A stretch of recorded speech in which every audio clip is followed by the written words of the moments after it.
Okay, so this is a first for the Luxury Meats podcast. This was going to be a regular ad, but this next product is so amazing that I actually needed to turn this into a personal review.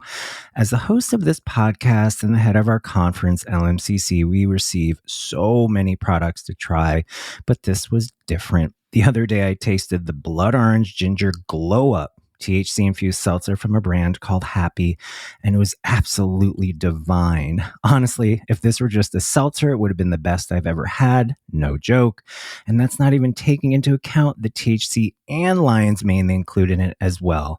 So light, so elevated, all natural, low dose, real fruit juice, and no alcohol, of course. So it was just a completely relaxing, yet in control, delicious experience. All in all, an amazing functional meats infused beverage, full transparency. I didn't get to finish my can of Glow Up because my wife tried it too and was like, "This is incredible, and no, you can't have it back." Thankfully, I also tried their raspberry honeysuckle, also amazing, and can't wait to get to their other flavors, lime wild mint and mango sweet basil. This all-natural hemp-derived THC-infused seltzer brand is definitely a company on the rise with great leadership too. Happy is women-owned and led. To find your happy, visit happyhourdrink.com. That's HAPPI hourdrink.com and enter code LMCC25 for a 25% discount. You can also get happy at these fine stores: Binny's in Chicago, Top 10 Liquors in Minnesota, and Total Wine in Houston, Georgia, Kansas, St. Louis, Tennessee, and Wisconsin. Once again, that's happyhourdrink.com and enter code LMCC25 for a 25% discount.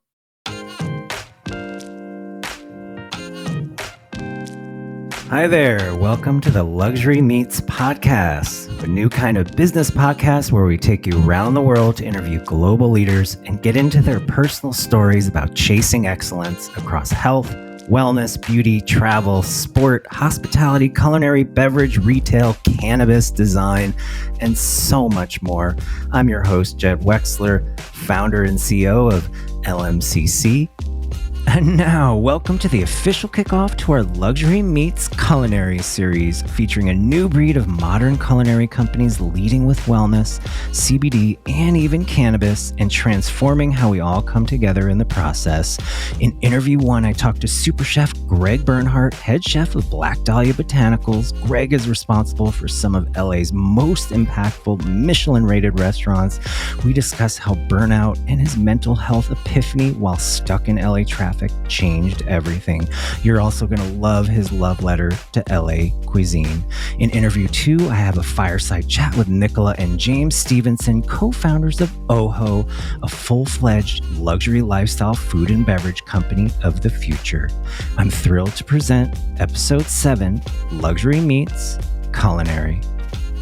Today's episode is brought to you by an incredible sexual wellness brand called Upstate Mary. Upstate Mary is a farm-to-bedroom sexual wellness brand with a luxurious collection of CBD-infused plant-powered intimacy essentials and a healing, holistic approach to women's wellness. And here's the best part. Upstate Mary is making it easy to get started. Head over to upstatemary.com and use code LMCC20 for 20% off at checkout.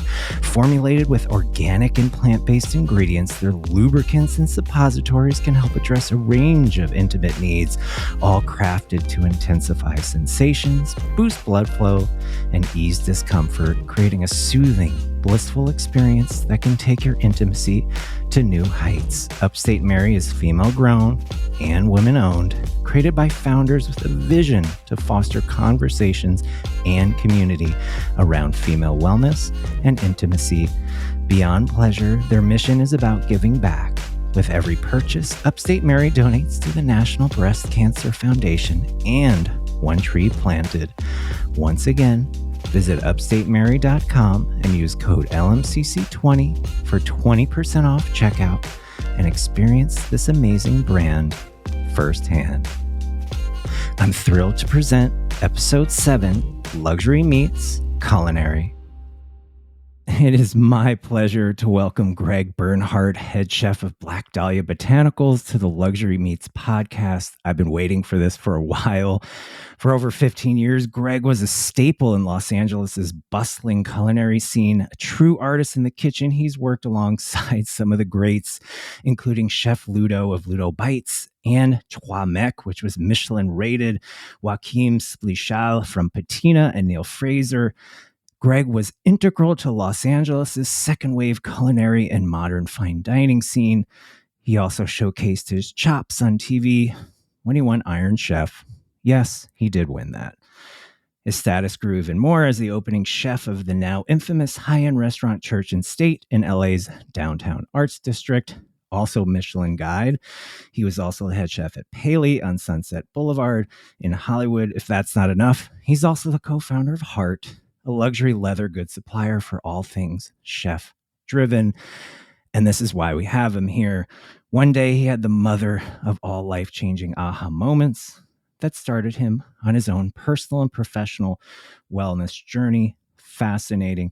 And in the process, co-created a groundbreaking new category of lifestyle meats confections brand, Black Dahlia Botanicals. Greg, welcome. It is so good to have you here. Yeah, thank you, Jed.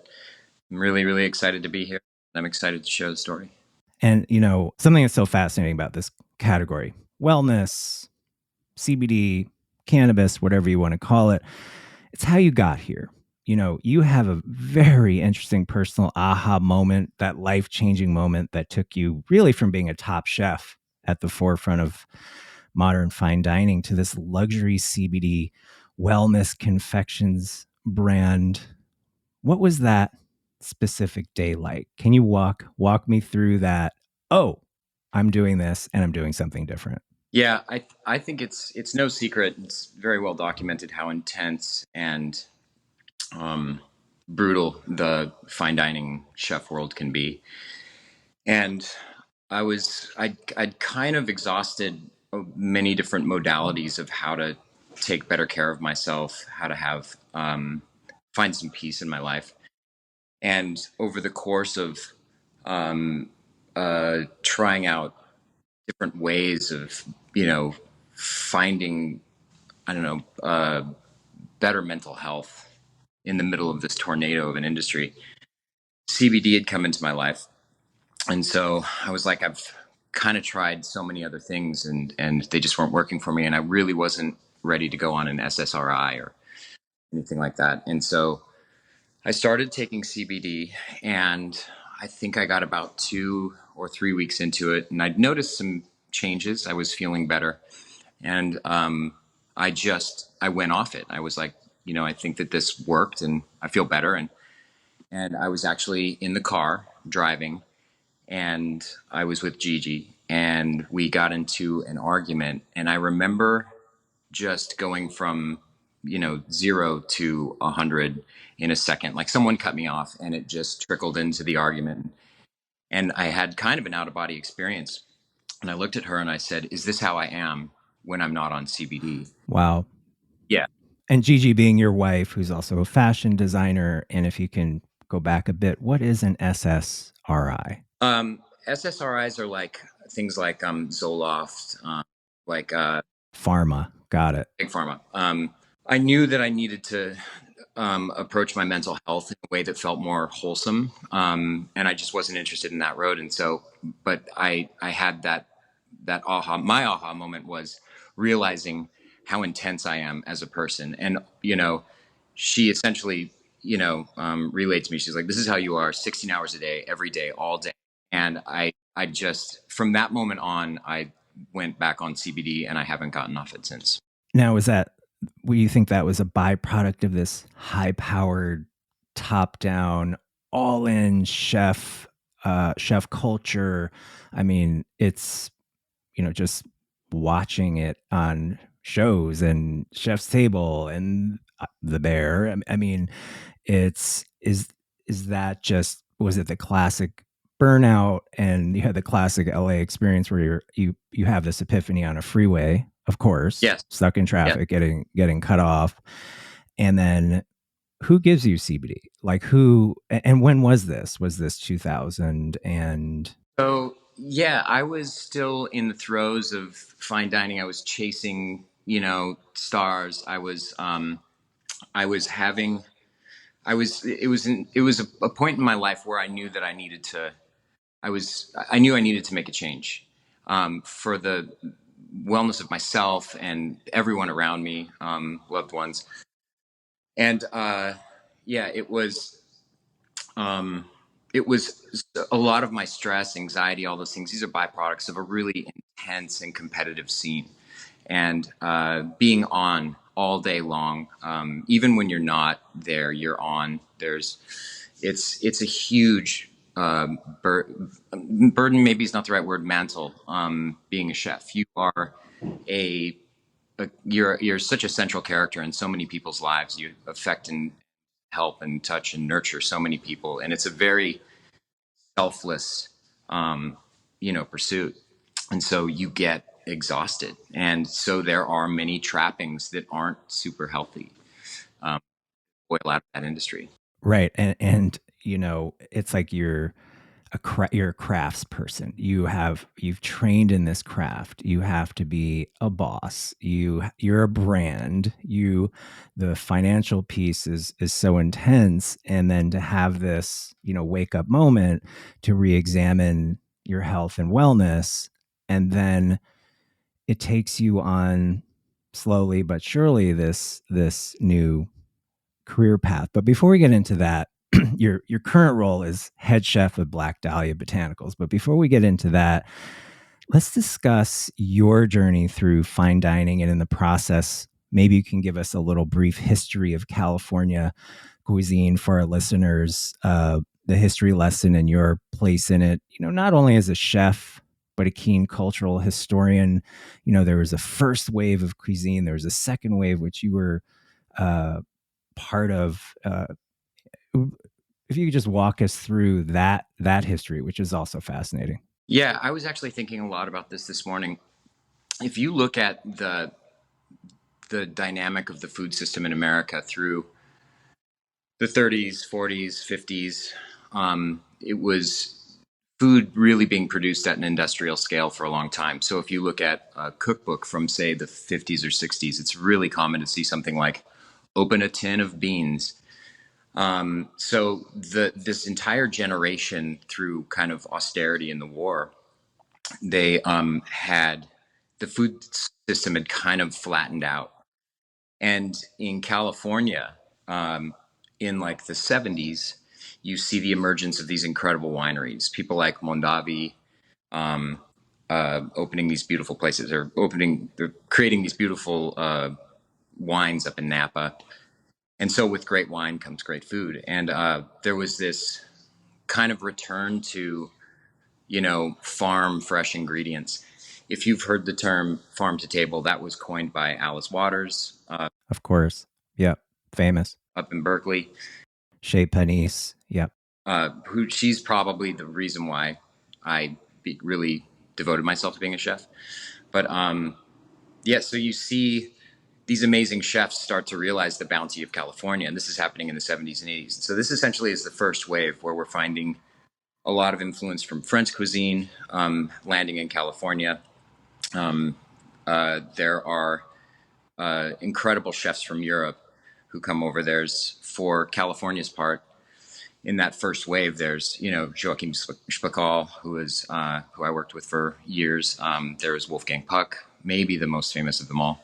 That's my entry point. That's my personal entry point. Like, oh yeah, he's a brand. He's Huge. massively famous. So that really puts it into context, and how California put its footprint on The world. global cuisine. Right. So they're using these amazing old world like French techniques, the famous Spago in Beverly Hills. This is the first kind of wave in California. The second wave was, maybe 10, 15 years later, with all these incredible fine dining restaurants that are now looking at what's going on in the rest of the world. They're kind of like echoing off of each other.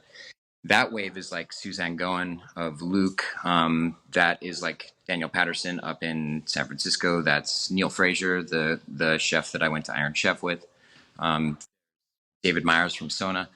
All of this incredible lineage of chefs. And so in Los Angeles, where I was, you either came through Spago or you came through Patina. And I was a Patina guy with Joachim. And essentially, that kind of landed me in tow with people like Ludo, who's the biggest influence certainly in my culinary career. But he's incredible. It's essentially the second wave was when we started looking past technique, looking past ingredients, in the sense of where they were from globally, and then it's not uncommon for us to grab soy sauce and add it to a French into a French. Yeah, that was going to be my next question. It's this, these techniques, these advanced techniques, and the second wave, you add this creativity, you add this innovation, you add this newness, freshness, modern approach to fine dining. And so, I mean, you started out as an artist. So what drew you to being a chef? How did you get started in that? Was it this, okay, this heads down, almost engineering like craft? Funny enough, I actually it was the kindness of a family in Seattle who I was, studying to be an artist. I was a painter, and I needed food and I needed a check, and they let me scrub pots in this Italian restaurant. And one day they put me online. I immediately cut myself, but I felt at home. There's something about taking chaos and refining it, distilling it down to something really beautiful that grabbed me. And I remember when I did finally make the transition, where I had a few chefs along the way who saw that I had an aptitude for it. And I remember I started coming in earlier. I started asking about sauce work. I wanted to be a saucier. I was really intrigued by the process.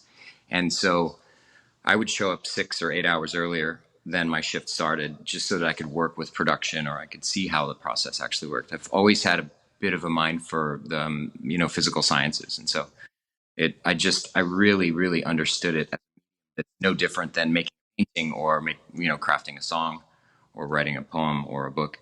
To me, I just saw it as another medium to create ideas. And so going back to this, just for lack of a better word, this burnout moment. And so now you've been a chef. You've had a lot of success. It's really intense. And now you are the head chef of Black Dahlia, which is, you're applying all of this in a wellness modality around CBD and cannabinoids to bonbons, gelée, lollipops, confections, and in this new lifestyle brand. Let's talk about Black Dahlia Botanicals. What is it, and what are you applying from your chef craft and creativity to it? Yeah, that's a good question. I think there's not really a day that goes by that I don't lean on the things that I learned in the fine dining world. The attention to detail, hyper consistency, the sourcing of good products. We're always, when we first started talking about what we wanted as a brand and as a group, there were certain kind of North Stars that were absolutely, there was no need for a conversation around it, because all of us came from a place where we understood that, like in fine dining, if you find the finest ingredient and then you treat it with the utmost respect and the best technique, generally speaking, you're going to have a better product. And so, it's all about the pursuit of excellence. It's about knowing when to step back, completely dissolve your ego and say something like, well, it's either good or it's bad. It either works or it doesn't. These are really simple questions for us to ask, simply because the product means more to us. Like, the sourcing means more to us. The response that we get from people is more important to us than, the intensity of trying to build something from the scratch, from ground up. That sacrifice is always worth it. I mean, in the brand Black Dahlia Botanicals brand, you debuted at our LMCC conference way back in 2019, and our attendees audience went wild. We did this tray pass of bonbons, and they go, "Oh, these are absolutely delicious." Um, no one could taste CBD or cannabinoids, and the sampling of it. Like, how do you make a confection with CBD in it? What was that first crack at it like, and how many iterations does it take to be a confectioner in this space? I've got to tell you, it was intense. I had no idea what I was up against. The the one advantage that I had was having worked in at such a high level in cuisine.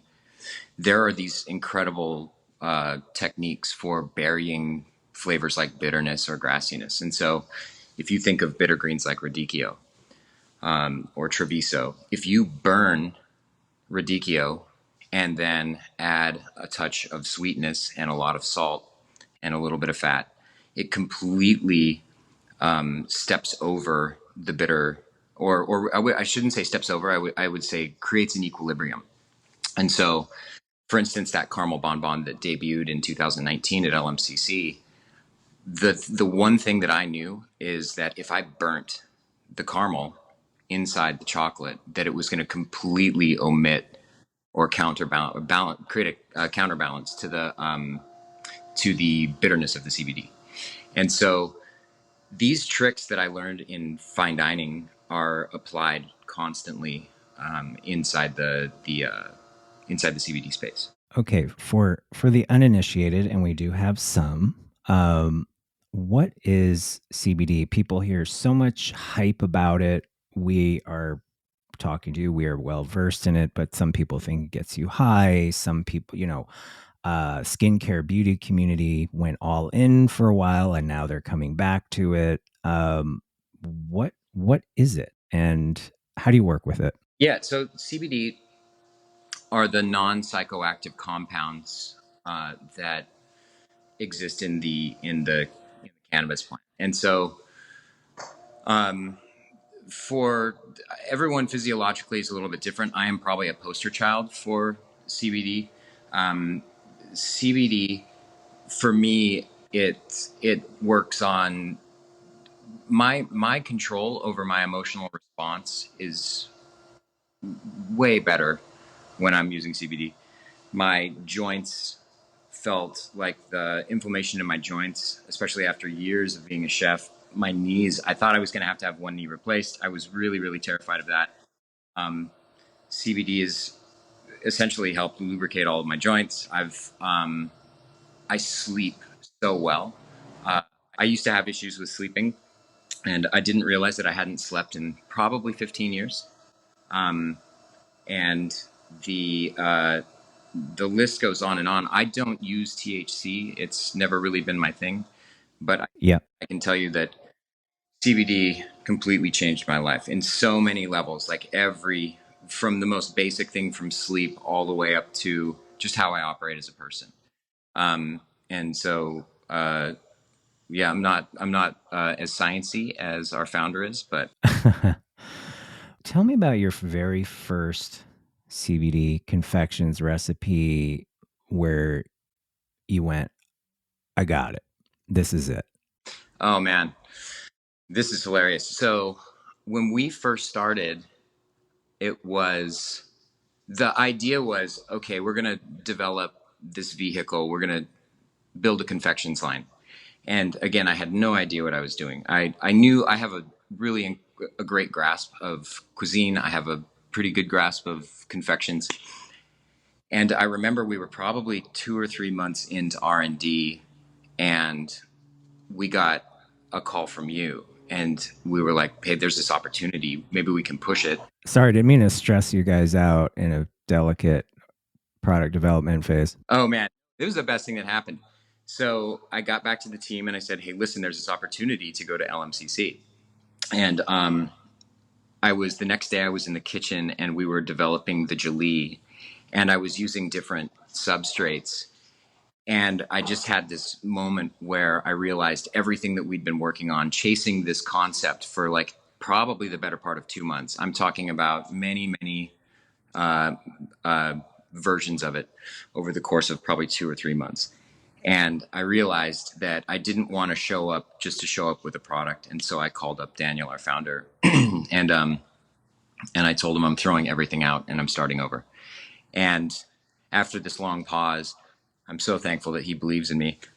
He said, "Okay, you think you can make it?" And I'm like, "If I lose sleep, if whatever it takes, I am going to finish this. We are going to. I don't want to show up with a product. I want to show up with the best product."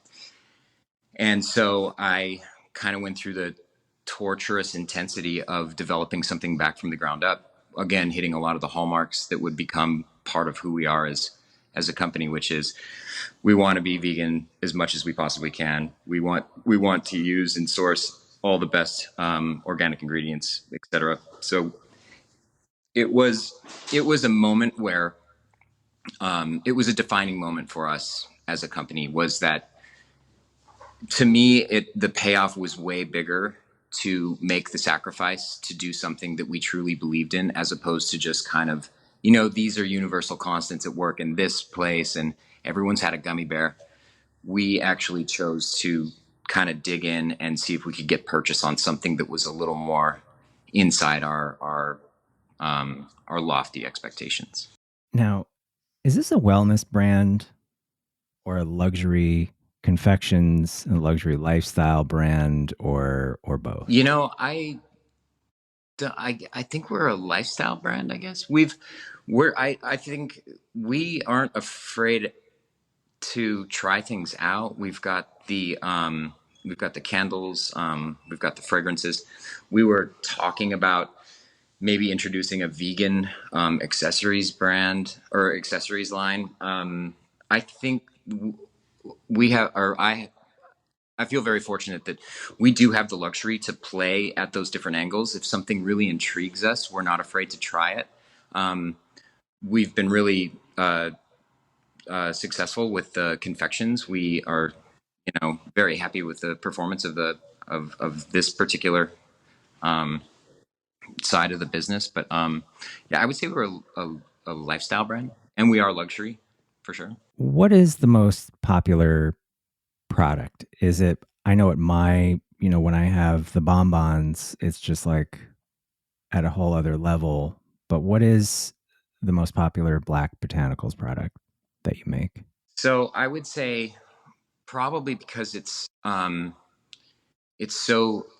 such a great price point and it's so easy to enjoy is probably the lollipop. Amazing. We've been very, very fortunate that people connect to it. I think we're up to 17 different flavors now. The probably the most talked about though is the bonbon. The bonbon is kind of it's a different level. There's a lot of love in there. I was going to ask, and there is, this is kind of a chef question and a CPG product question. I've always wondered how chefs and a product developer, a product creator like yourself, how do you consistently put love into the products and make the products or the dish consistent? Or is that something that just doesn't happen? I've always wondered, like, oh, I've made this incredible thing for my kids, my wife. I'm like, I nailed it. And then if someone was like, can you make 900 more of those tonight and tomorrow? I'd be like, absolutely not. That's something I owe it all to my mentors, and I owe it to, a couple decades in fine dining, is that there's you can't teach someone to care, but people who do care are going to be wildly more advantaged in that sphere. Like there are days that you're like, wow, I'm doing this again. But I think it boils down to the pursuit of excellence. And if you really care, and I really care that everything is perfect, every single confection that we put out passes through my hands. And so yeah, it definitely is There's an added layer too, is that it is not lost on me at all that that CBD does, it does so much for so many people that I there's a therapeutic aspect. There's a caring and nurturing. Again, something that I learned from my fine dining days. It's just kind of in the DNA and at the very base of everything that we do. It's absolutely foundational. And so yeah, it's intense doing productions, but this is, it's about trying to achieve a tiny perfection every single time. It's like groping for excellence, which is, and caring. It sounds like the pillar of growing a great brand. And your testament to that is caring and caring and caring again, that consistent caring all the time with every luxuriating in the details, and your innovation.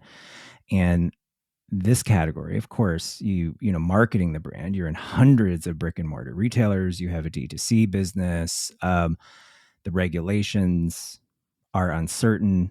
How do you get the word out there? We actually had a guest who was rolling out a beverage brand, and she said sampling, trialing, once people try it, customer for life.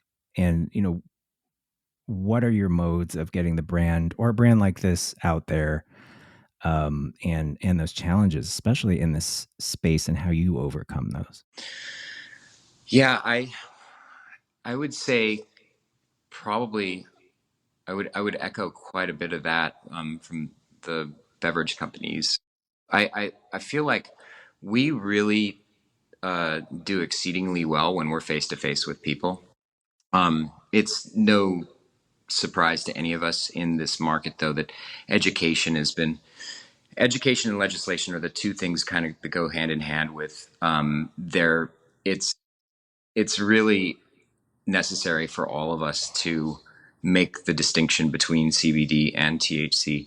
I remember the first time I was talking to my mother about it, and I was like, I'll ship you some products. And she says, oh no, we're going to get arrested. And I'm like, no, it's not that. But so there are so many people who have these wild misconceptions of what CBD is. And it's been lost in the murk of legislation quite often and narrative. So face to face, you can really start to scale that customer education, consumer education, because this more mainstream consumer really might not want what psychoactive THC provides. They want the wellness, the therapeutic, the data proven therapeutic benefits of CBD. So speaking of, products, and I want to talk about the future a little bit, and then close with some more, go back to your chef days, a little bit. Trend snapshot.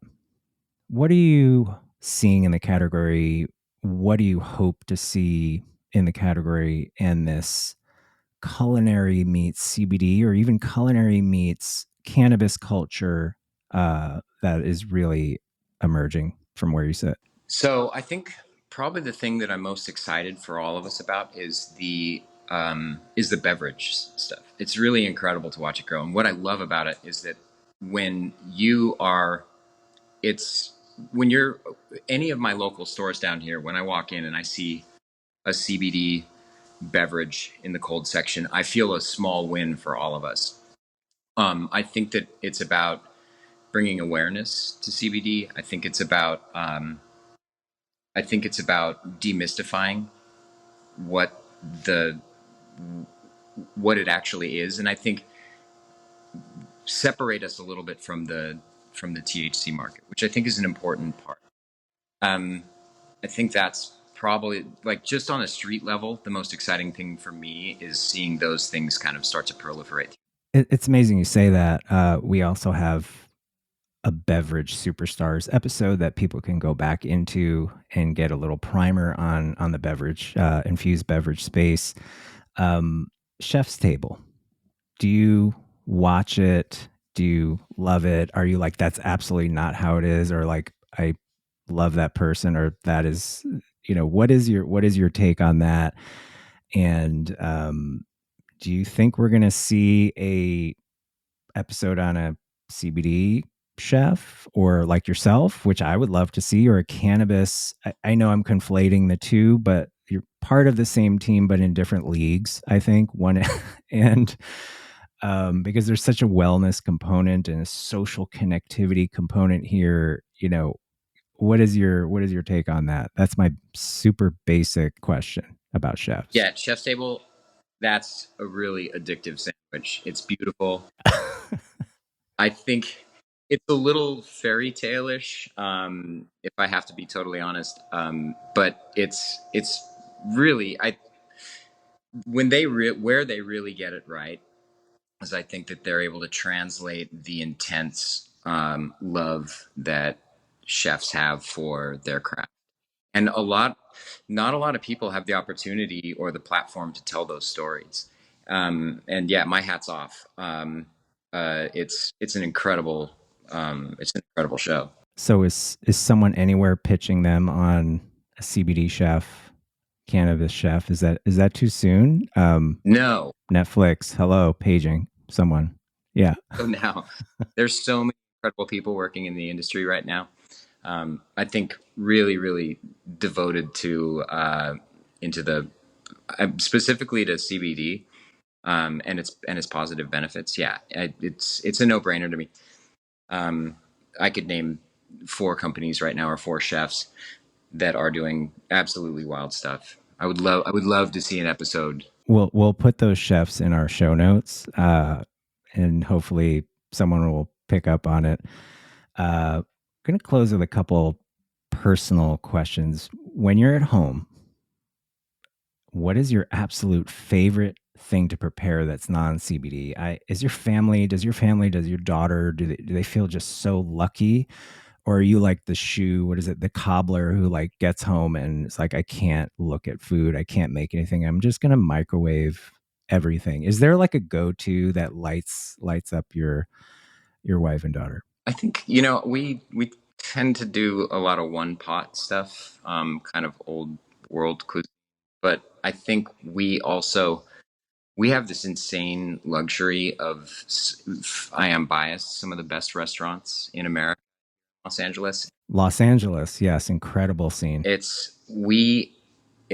a bit ashamed to say we do quite a bit of ordering. But that's an art. There's an art to ordering, right? Yeah, we are so spoiled in this town, with so many different incredible cuisines. You can have, Mexican food in the morning. You can have Armenian food in the afternoon, Japanese, Korean, whatever, Russian. There's so many different cuisines in this town, and they're all so good. So many good people.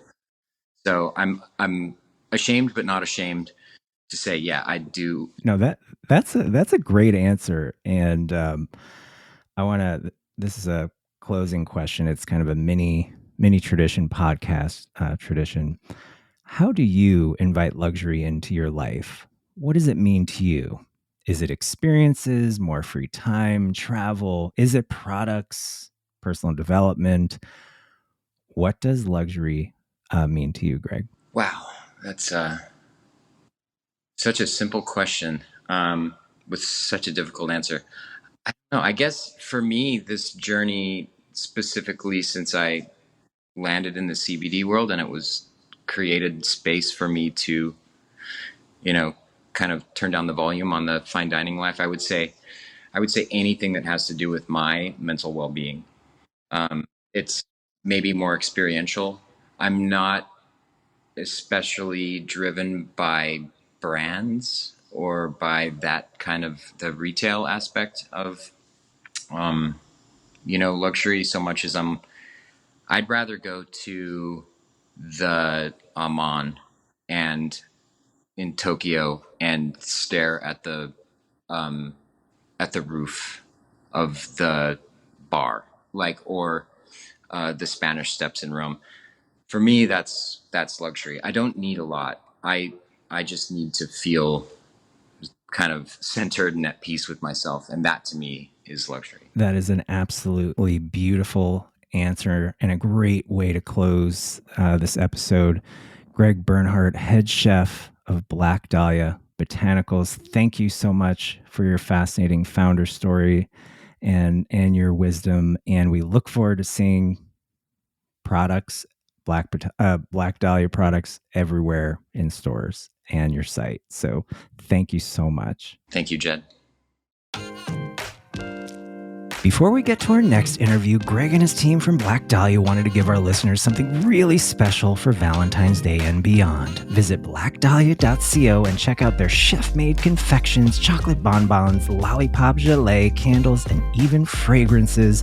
Receive 20% off, yes, 20% off when you visit blackdahlia.co and enter LMCC20 at checkout. Thank you again, Greg and team. And now, sit back and enjoy Culinary Part 2 with the founders of OHO, Nicola and James Stevenson. It is my pleasure to welcome two incredible founders to episode 7 of the Luxury Meats podcast, Luxury Meats Culinary. Before I tell you who it is, we're taking a page out of SmartList here. I just want to tell you what they've done. They launched their New York-based Cannabis and Botanicals wellness company called OHO in 2020. Since then, OHO has evolved into a full-fledged luxury lifestyle food and beverage company of the future, with CBD and non-CBD offerings across chocolate, hot chocolate, beverages, edibles, and so much more, as well as an array of amazing collaborations. Prior to that, these two co-founded Mission, a brand and experiential agency in London, which has since expanded to serve clients such as Tiffany & Co., Peloton, the United Nations, Pat McGrath, Microsoft, and LVMH, and filed this under, if you know, you know. In 2006, James created cult food brand Battersea Pie, which has a flagship store in London's Covent Garden. They also showcased their brand at our previous LMCC events. Audience favorite, they went wild for the product.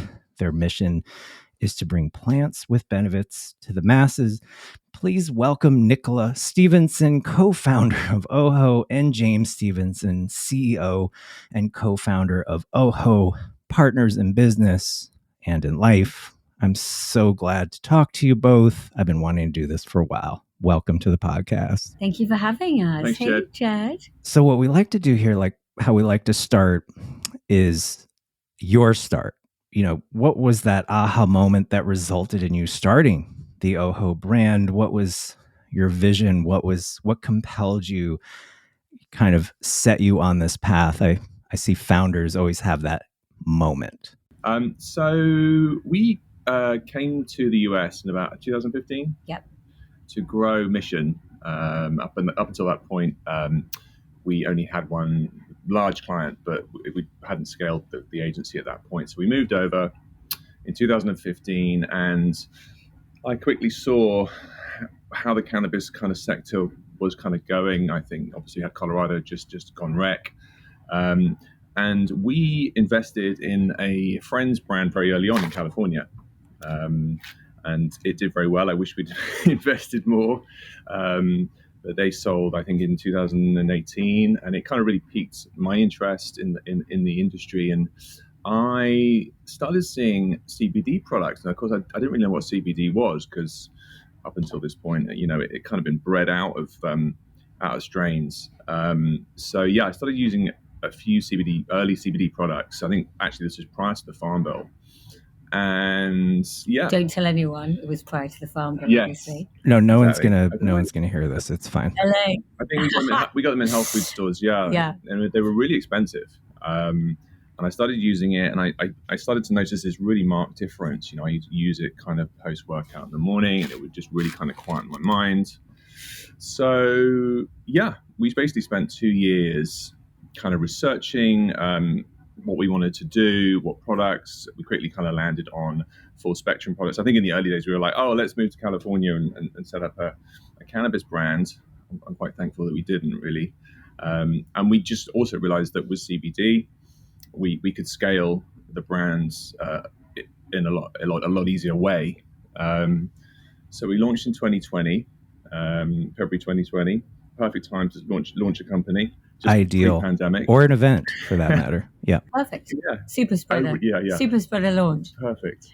Yeah. And here we are, sort of 4 years later. Yeah. Now, was there that moment where you had that CBD product and you went, oh, this is different? Well, or was it when you invested in this cannabis brand and you're like, okay, that's an inspiration? I think one thing we noticed really early on was that it was pretty underserved as a category for women, in particular, or even more than that, everything was sort of reinforcing, which I love, by the way, but more of a kind of stoner culture and weed culture. And that just, I think, naturally skews male. And for whatever reason, by the way, because our audience is, 80% women, female, but it naturally felt very male oriented. And the products that came out initially also felt pretty down market. And I think CB in particular was a little snake oily. Very. And, you could get it in a bath bomb that you'd never want to use, and you couldn't really understand what it might do for you. And I think there was, in Jay's mind, a lack of purity, a lack of potency, a lack of, excellence, a lack of beauty, and all of those things. And so I think that really, I think that felt like something we wanted to do. And I had my own personal experiences, which I think at that time, it was coming together of a lot of things. So I am the ultimate, say no to drugs. I could have actually been Nancy Reagan. I never tried any recreational drugs. I'm not interested, I'm in that kind of drugs are for losers camp, or I was. And then, I was diagnosed with oral cancer in 2016, just as we moved to the States.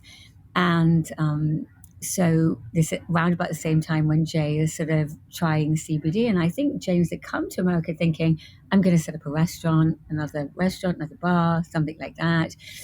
And, we went through this journey, which is, brutal in every way for the person with you and the person going through it. And I think it just radically changed my perception. People always think I was the one who took up smoking weed, but for the oral cancer patient, we'll come on to smoking, I think. But that was not obviously the right thing. But I think it sort of opened my mind. I was on 175 milligram fentanyl patches. I was on gabapentin, so I was in an opioid environment for a long time. Blur, yeah. We do love Jay left. I think it was more Chiba on the stereo one day and came back. Massive Attack, and I was sort of like, frothing at the mouth. Massive Attack and opioids. I mean, there's a disconnect for sure. So I think that really, coming out of that experience, I think I got very interested. I think Jay has always been there, but I got very interested in sugar. I got very interested in alcohol. I got very interested in what we're eating. I got very interested in what we're putting on our skin. And I just think those moments, doesn't mean I still don't love a donut, but it really, I think, changed. It brought me into a very different relationship to a whole area I think I've been pretty black and white on previously. I mean, that's very powerful. Before we get into the actual products, let's talk about your, continuing on this experience. James, in 2006, you created this cult food music festival food brand called Battersea Pie, which has a flagship store in London's Covent Garden. Has food and hospitality, has that always been in your mix? And then, you started Mission, which is experiences. And I can't think of anything better to scale a wellness brand or counter these assumptions about CBD. What did you both, James, I'll talk about, your food, and then what skills did you bring from Mission into OHO? Sure. Yeah. I've been interested in food from an early age. My mum was actually quite a good cook. I was lucky enough. They were super into food and going out to restaurants and stuff. So I got sort of exposed to that very early on.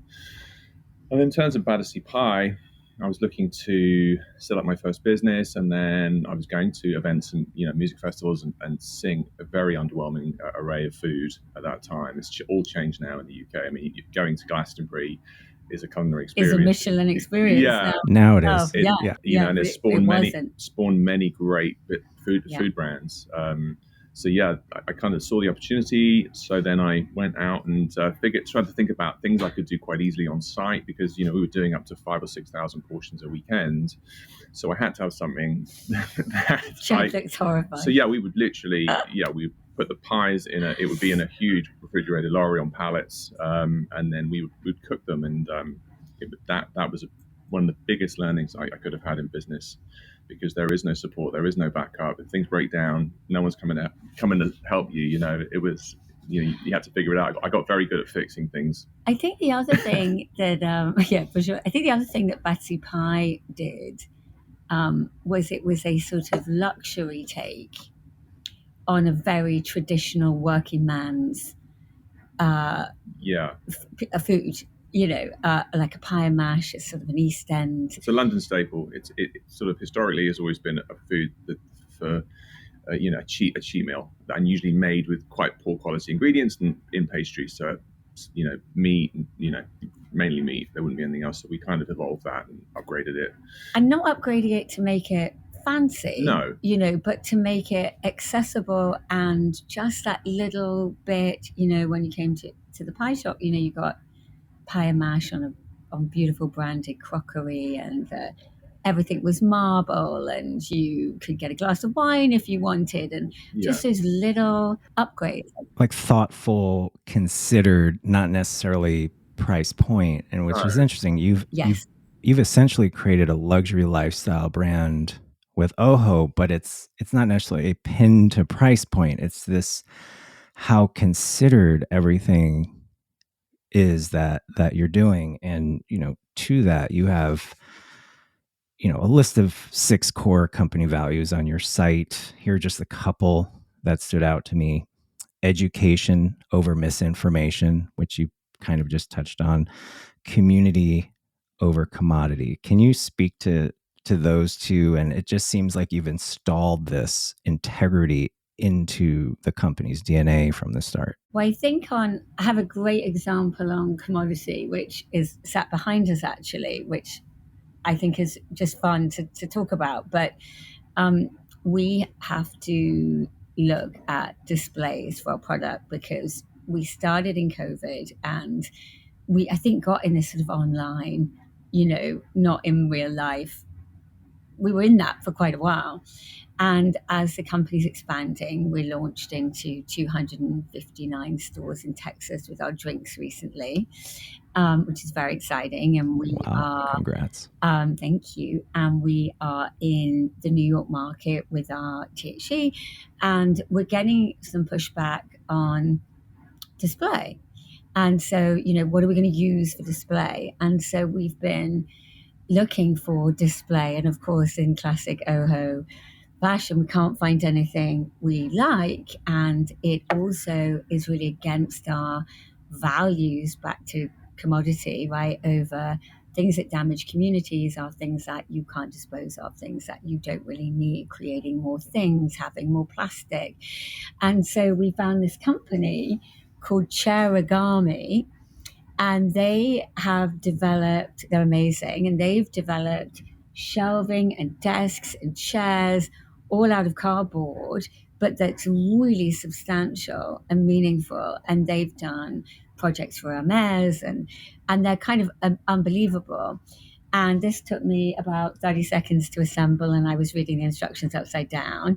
And so we're it's just a sample, it's not the finished one. And you can have it in your own color, Sure. But it's really true to that, like, circular economy, waste, not at any cost, right? We need display, but we don't need display at any cost. We need things, but we don't need them at any cost. So I think that I certainly feel like, and that's just a great example of, we're a bit late and we're a bit slow and we're going to take a bit more time. But when we get there, we'll feel great about it, versus everyone's in so much of a rush. I can make something from prospects tomorrow, but it's taking a bit more time. And then I think on the sorry, Jed, you want to jump in? Oh no, I mean, you're building a foundation. Adding on to what you're saying, you take this luxury brand approach while at the same time you collaborate with small local farms, with sustainability at the core, which you just mentioned. I just think that's a really unique mix because, as you say, people are rushing. Let's get to retail, and then what? What is the rush? Yeah, and at the cost, and then I think on education, Jay should tell you about this funny anecdote with someone he was chatting to this week who was at White Claw. Which is like obviously a billion dollar business, but $3 billion. But he sort of said, which bit? Sorry, I forgot. He was like, "What is?" Yeah. He was like, "What are THC seltzers? Yeah. What do they do? Are they?" I mean, so the education, back to the education piece. I was like, how important that is. I think all of us have been in the industry for a long time. You leading it, Jed. Absolutely, at the forefront. But a lot of people are like, what is it? What does it do to me? And also, in turn, we got into sort of retail by accident quite early on by opening a small store in our local town, which we've now moved into a much bigger space, which you've got to come and check out, by the way. And that is just an incredible way of educating, because people used to come in and go, "Oh no, I'm not putting on that on my skin, or will it make me high?" And you know, and now huge advocates for the brand, and it's changed their lives. Yeah, that education. I mean, my wife, up until recently, we launched a conference around this, I think in 2018, and up until recently, it was like, so I don't know if I want to take this, honey. Like, where's my head going to be? And I'm like, you must be kidding. Like, I have to start scaling my customer education at home. And so for the uninitiated, because there are still so many uninitiated to this day, and I think it remains a barrier. People will have no issue, I think, having a Manhattan, having a Negroni, having their mezcal, and that's all great. But then when they're like, whoa, wait, an infused beverage. But for the uninitiated, what is, CBD? And then I do want to talk about your beverage product specifically. Well, I had a little bit more time than Jay to read some of the questions so just in terms of like timing, I think we think much more now today, and this has evolved, and to your wife, we're still so early, but and to use a food analogy, I think we think about cannabis as the thing and CBD as the ingredient, or one of the ingredients. And so you've got in this cannabis pie, if you like, and cannabis can be hemp or marijuana. And when we talk about drinks, we can talk about smoking. And traditionally, marijuana has been grown and bred for strains and for smoking. And that's got its own, more than a cult, major following and it serves so many people at a medical level and at a creative level, and it's been around for, as Jay would say, thousands of years. But a lot of people just are never going to smoke. That's just the bottom line. It's not their format. Yeah. And then you've got hemp, and you've got all these ingredients in hemp still. CBD being an anti-inflammatory, CBN helping with sleep, THC being good for pain, being good for good times. And so hemp's allowed new formats. Not that marijuana didn't, but it just wasn't the focus for that. And new formats being edibles, those ingredients are the same in an edible. They're the same in a drink. They're the same in a brownie. They're the same in that environment in drink. So I think that's how we sort of view it for people who don't know anything. You've got all these kind of ingredients, and there are new formats available for people now. And the technology and the innovations just come on such a long way. Yeah, I mean, we started this podcast as this bridge to this global mainstream audience. We're incorporating this into our lifestyle, our wellness lifestyle. Let's talk about the formats, your products, because it's such an incredible, diverse array, but it all fits together. I mean, you have chocolate, hot chocolate, which is amazing personal ritual, and you just have so many things to choose from. Can you talk about your products, what you've created? Sure. They're all created by Jay, so this is really his. No pressure. No pressure at all. Yeah. So we started with our, back in 2020 with our kind of hero product, which was our New York oil that we bought from a very small farm and a processor upstate, and then we evolved into a few more oils. And then Nick had a friend who was putting the oil on her RSI, right? On her fingers. On her fingers. For her arthritis. And I was like, okay. And up until then, I was like, topicals don't work, basically. I tried them, they didn't do anything. And then I was like, yeah, because it only has 150 milligrams of CBD in, a 2-ounce pot. It's not going to do anything. So we made and developed a very potent balm that had like 1,200 milligrams of CBD in it. And it's now, one of our other hero products and probably one of our top selling, or certainly one of our top selling topicals. And then we started, I'm trying to give a sort of a history here. And then we were like, right, maybe we should try and make some edibles. So we worked with a local chef. We made like 100 edibles a week just for our store. And she used to come in with a little tray and we used to pack them in tins. And then that evolved. At this point, we're kind of just doing kind of CBD. I think the chocolate's a great example of, the Mayflower Hotel came to us and said, we love your sleep oil. We use it religiously. Can we have it in our rooms? And we said, well, you can, but it's an expensive ticket. And also, if I was staying at a hotel, I'm not sure that I would undo a tincture of something I don't know and take it, and then I might like it, but I might not. And so we ideated with them and we said, how about if we create a chocolate, like a turn down service single square on the pillow, with CBN and so we found again a very small but fantastic, very high chocolatier who we still work with, and we talk about commodity. We talk about commodity. Of course we can make cheaper chocolate, of course anyone can, of course we can, but we choose to make chocolate that tastes fantastic because that's what we want to eat and want to enjoy. So, but that came from the Mayflower. We were never intending on launching that wider, and we now sell thousands and thousands of bars of chocolate. So I think when you're obsessive about the community, your community, and because we've been in a retail environment, really product array has been exciting to us, and it brings its own challenges now as we grow. And we also like to test things, so we started with a mixer in drinks. And then we were like, do we think people will drink cannabis? We don't really know. Like, will our audience kind of jam with it? And they did, and that's what led us to cans. So I think we're obsessive on the product side, Jay particularly on how it is and how it feels and how it tastes and all of that. But I think also part of it is being obsessive about your customer and what they want.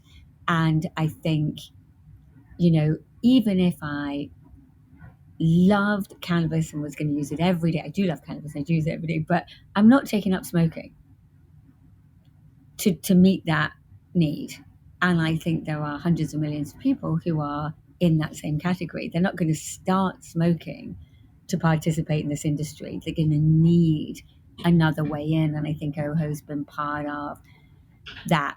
Yeah, it's that entryway. And, I have it's a great point. I have a couple of follow-ups. Now that your collection also includes these infused seltzers, it feels like beverage is we're in this magical moment, this magical mainstream moment. Why beverages now? Alcohol sales are rapidly declining. The Surgeon General in the US just put out a cancer warning around alcohol. And then you have this non-alcoholic plus infused CBD infused THC beverage movement tracking. And it's really transforming how we come together. I can go out, which I do with friends, and absolutely not drink, and still have that social wellness experience. So I'd love to hear, is this the moment for your beverages? And you can talk about the product a little bit. Yeah, I love Beverage Festival in terms of a product because it just introduces such a bigger market to cannabis. Right. It does. I heard someone the other day I was talking to going, I took a 6-pack of your drinks to a party. Would I have necessarily broke out a joint on the deck at that party? Probably not. But people will look at this product and go, yeah, I can take one of those. And I've developed certainly the lower dose products to be very approachable.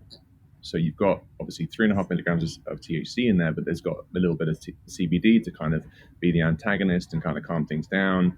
And then some CBG, we put that in there to kind of give it a little pop. So we didn't get that sort of super soporific effect.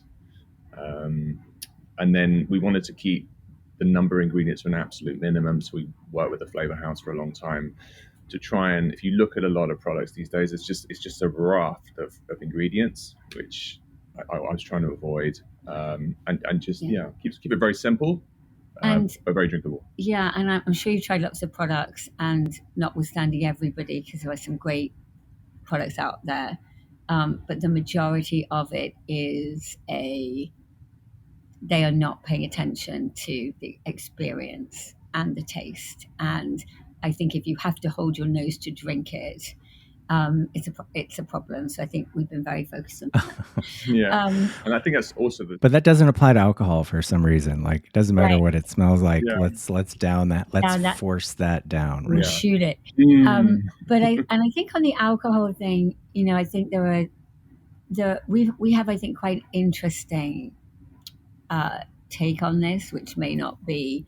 I think we are not attacking alcohol. I think in the younger generation, there is a major awareness and shift just in their mindset because they've grown up now with mushrooms and cannabis and they're fluent in it. And I think they just don't believe that alcohol is particularly healthy for them. And so they're naturally starting at a lower base. And so there definitely, I think, we are going to probably see some decline there. Equally, I think in the older audience where the category is still, alcohol is still growing, I think what's coming now is much more of awareness of, I maybe can't drink every night and maybe I should drink less. And I think what I love about our seltzers is I can grab a seltzer, have a roadie, get to dinner, have 1 glass of wine, and I feel great. But I'm not going to have 3. I think with the successful brands in this space, the prevailing approach is this side by side. It's not anti. It's just we want you to see this new thing, which is can make you more well. Speaking of that, who is your customer? I asked this of someone else I interviewed, and he said 21 to 101. My next question, which I'll start with you here, is could you be more specific than that? Or is that who your customer is? And that's who you've reached out to. You've become this bridge to this mainstream global customer, obviously. So who's coming in, who's coming into your 5 stores and, that you know of, and, who does that person look like? You said 80% women, but. Yes. Yeah. So I would say we are, and it's still going to feel a little broad, but I would say 25, 28 through to 65 female. Great. And the reason I would say that is that takes out college, which is an enormous market for people, right? Huge. But college is shopping on price, probably not on quality, and they're shopping on milligram, right? Because they want to get whatever they want from it for whatever they want. They feel higher is better, but that's not what you're saying. That's not what we're saying. It's not it's not our message.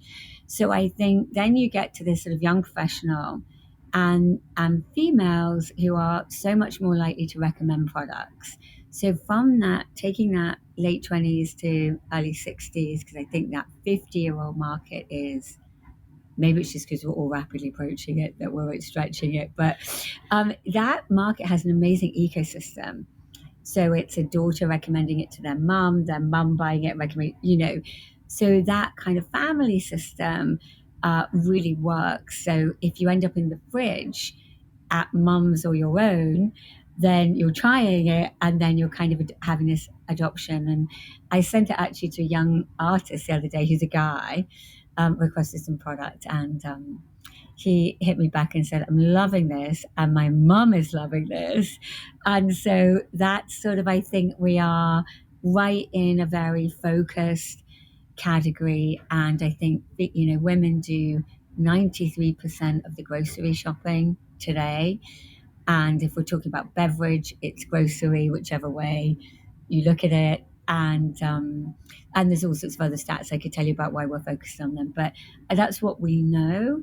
And also, I think where we're very focused. That doesn't mean a 90-year-old guy with a bad back would not love our recovery balm. And we're open for all at OHO. But you want to allocate your resources. I think with beverage, I think drink you really do need to. I think if someone asked me, if you'd asked us the same question last year, I might have had the same answer as one of your previous guests.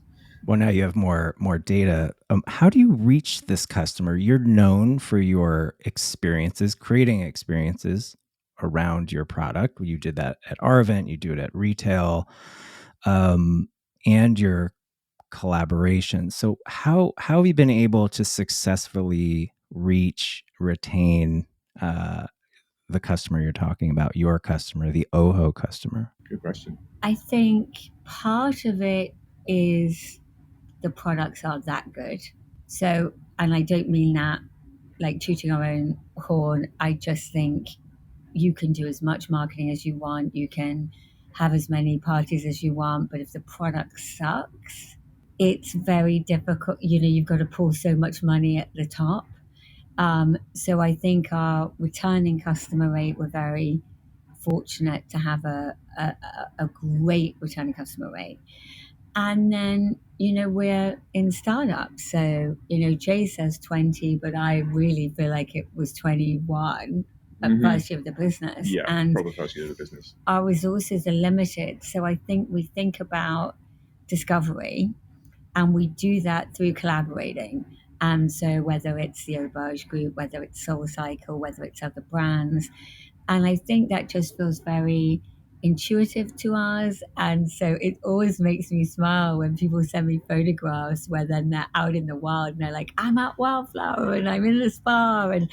And so I think that, we don't necessarily know where those little, gems are going to get mined, but they sort of come back to us in a good way. And I think in moving into retail, sampling is queen or king. Yeah, that trialing, once people experience it, they're yours, right? Because of this integrity. And my sense is that, there's this theme of advocacy, social progress, and community you're talking about. And one of these partnerships that you have very high level is with RED, the organization founded by Bono and Bobby Shriver in 2006 to fight AIDS. And then you create product around that and other causes. But I'd love to hear more about how that happened and what you're doing today in time for Valentine's Day and beyond, of course, and beyond. We don't want to just show our love on Valentine's Day or our commerce. Just want to say, yes. Well, we've known the Red family for a really long time, and we've followed their journey and their evolution. Mm-hmm. And a lot of people think we've fixed AIDS, which is, we definitely haven't. In many parts of the world, and their remit stretches to life-saving, drugs and healthcare around the world. So I think we haven't fallen into that trap of we should set up our own nonprofit. It's so easy. Everyone feels passionate about something and wants to set up their own thing. I think OHO is a much much better suited to participating in someone else's collaborating mission. And so I think they're a fantastic team. Their values are truly aligned, and I think it is for us, it's a very long-term partnership. We hope for them.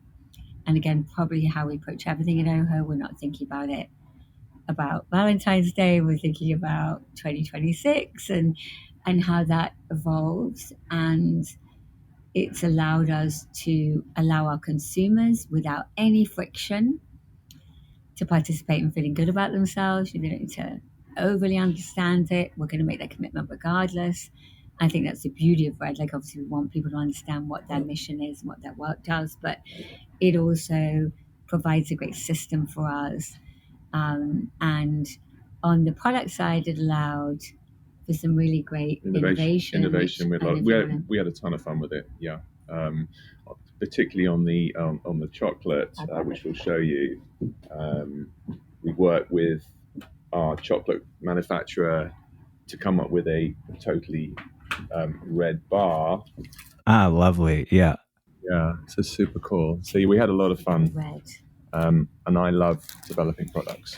So yeah, that was a lot of fun.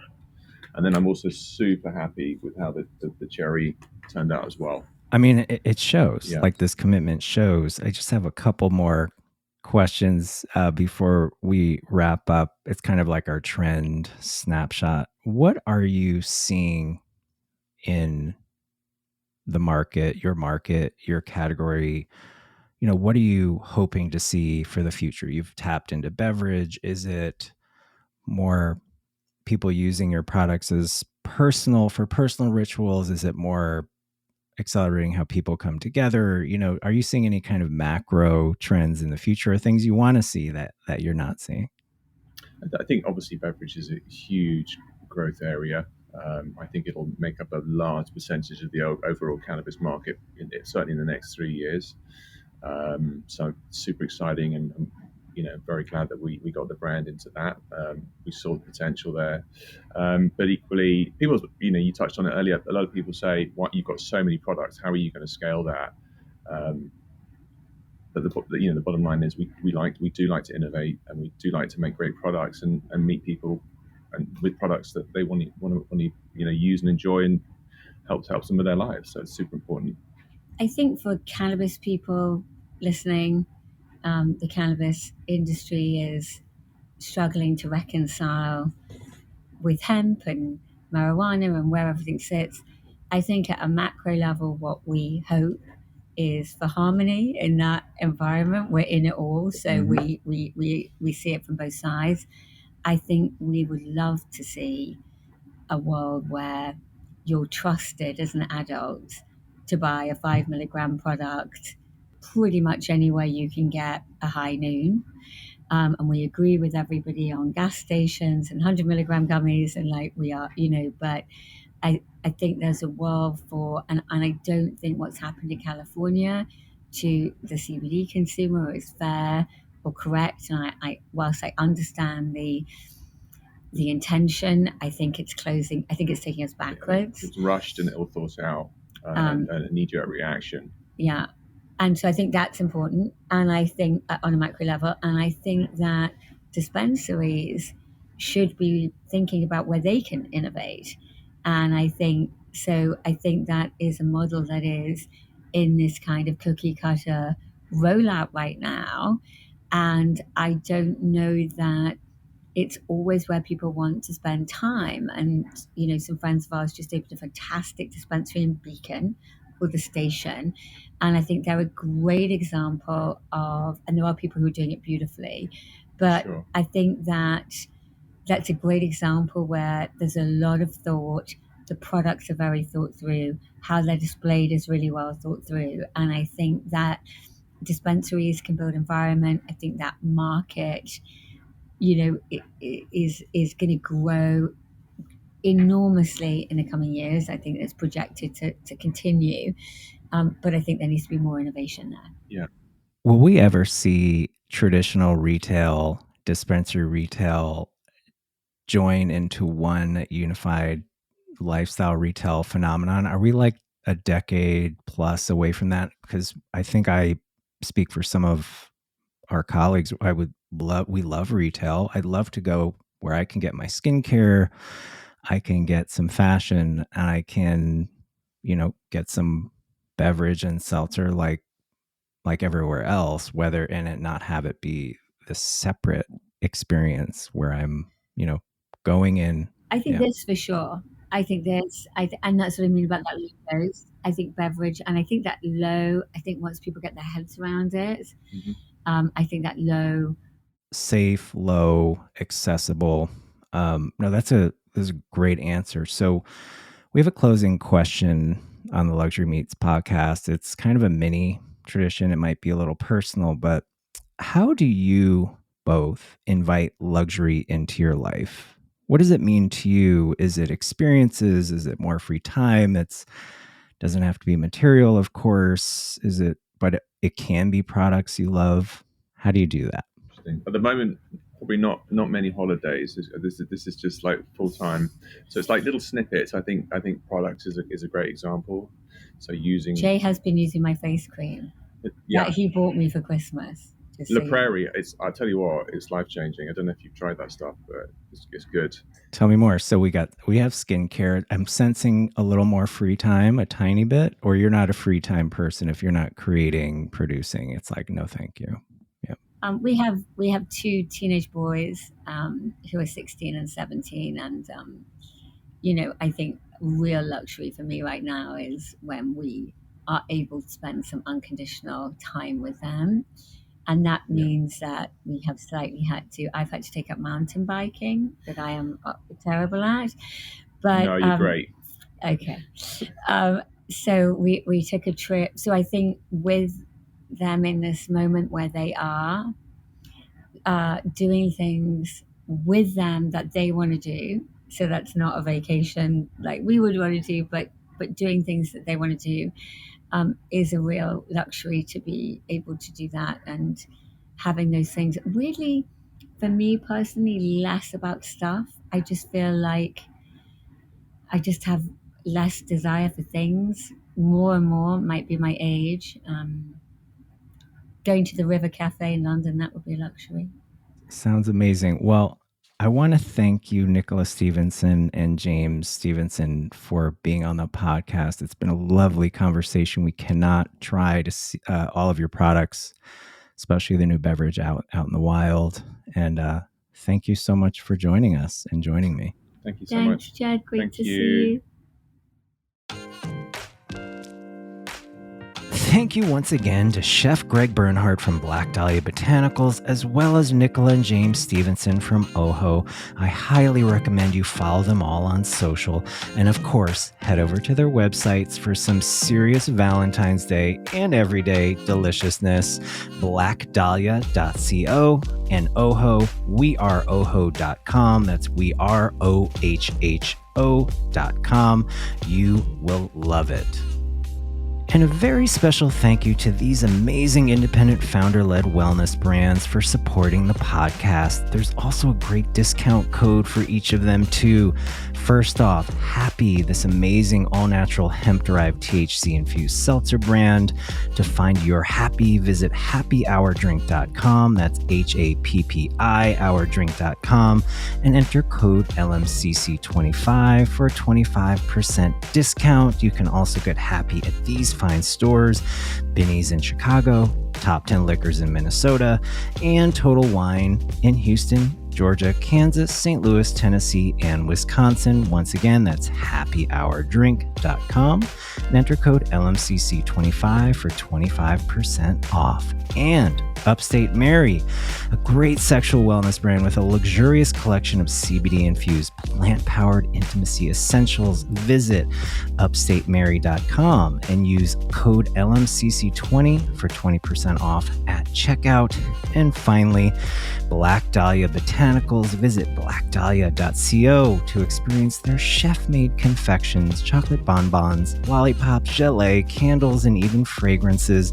Receive 20% off. Yes, 20% off when you visit blackdahlia.co and enter LMCC20 at checkout.